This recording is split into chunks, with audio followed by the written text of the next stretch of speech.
livro A Palavra Profética na Era do Apocalipse. Pedro Dong, capítulo 2. Tema desta semana: o momento da aurora e os 7 espíritos. Meta de hoje: leitura das páginas 33 a 35. Milagres da aurora.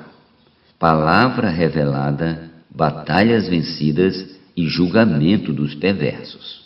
Na ilha de Patmos, Deus revelou ao apóstolo João muitas coisas que aconteceriam. Apocalipse capítulo 1, versículo 9. No entanto, as revelações do ministério de João no momento da aurora não se refere às coisas que aconteceram no tempo das igrejas em Éfeso, Esmirna, Pérgamo, Tiatira e Sardes. Apocalipse 2:3. Trata-se de coisas do tempo da igreja em Filadélfia. O Espírito está revelando à igreja coisas do tempo presente. Por exemplo, para os que servem a Deus serem aperfeiçoados. Primeiramente, eles precisam esvaziar-se de si mesmo, ou seja, jogar fora tudo o que sabem. Deve renunciar à teimosia, ego, orgulho, até se tornar como uma folha de papel em branco. Em segundo lugar, eles devem receber ajuda para atentar ao falar profético. Esse falar é a palavra que nos guia, nos dá força, energia, direção, luz e tudo o mais. É o que faz os milagres acontecerem. Mas para que isso se torne real, precisamos estar alinhados com a palavra profética dispensada por seus servos. Temos de ouvi-la, guardá-la e aplicá-la nas saídas às ruas para a pregação do Evangelho, para não cair na condição da igreja representada por Laodiceia. Dessa forma, venceremos todas as batalhas. Isso é muito importante e deve ser levado a sério pela igreja. Um exemplo de batalha vencida no surgimento da aurora foi a tomada da cidade de Jericó, a primeira cidade a ser conquistada depois que o povo de Deus entrou na boa terra de Canaã. Vejamos o que aconteceu quando as muralhas caíram. No 7º dia, madrugaram ao subir da alva e da mesma sorte rodearam a cidade 7 vezes. Somente naquele dia rodearam a cidade 7 vezes.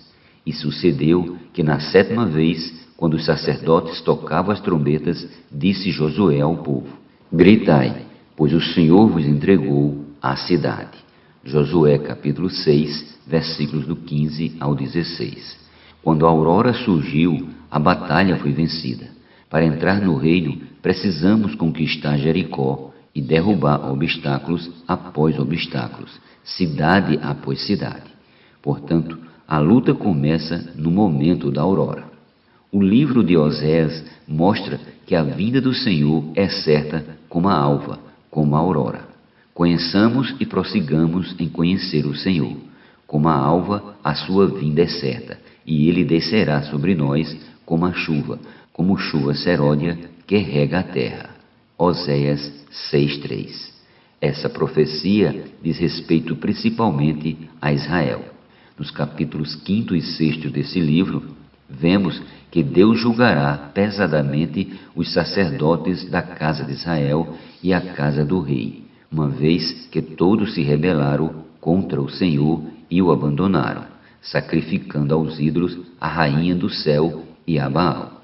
Deus os castigará até que todos se arrependam, reconheçam sua culpa e tornem a buscá-lo. Oséias capítulo 5, versículos do 1 ao 2 e versículo 15, e capítulo 6, versículos do 1 ao 2.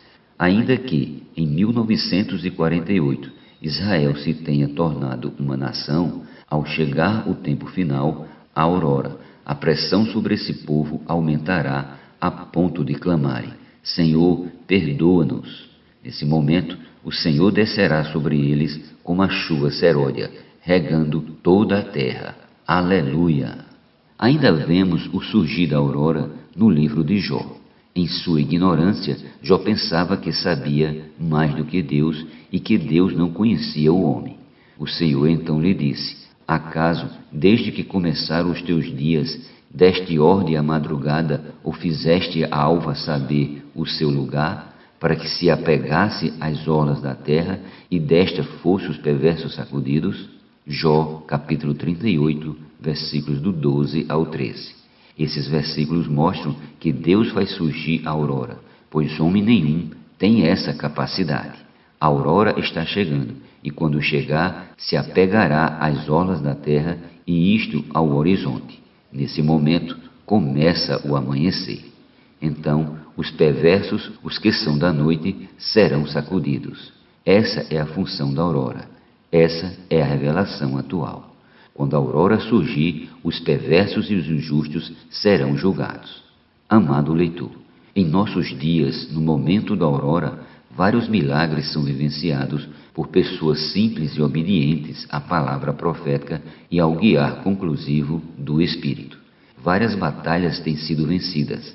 A palavra profética, com seus sinais, prodígios e milagres, está cada vez mais sendo confirmada pelo Espírito. Os jovens estão apresentando-se voluntariamente ao Senhor, mais numerosos do que gotas de orvalho no seio da aurora. Os irmãos das igrejas têm mudado do estado de apatia para um estado de sobriedade e vigilância, vivendo uma vida mais cingida por ouvir a palavra profética e obedecê-la. Louvado seja o Senhor!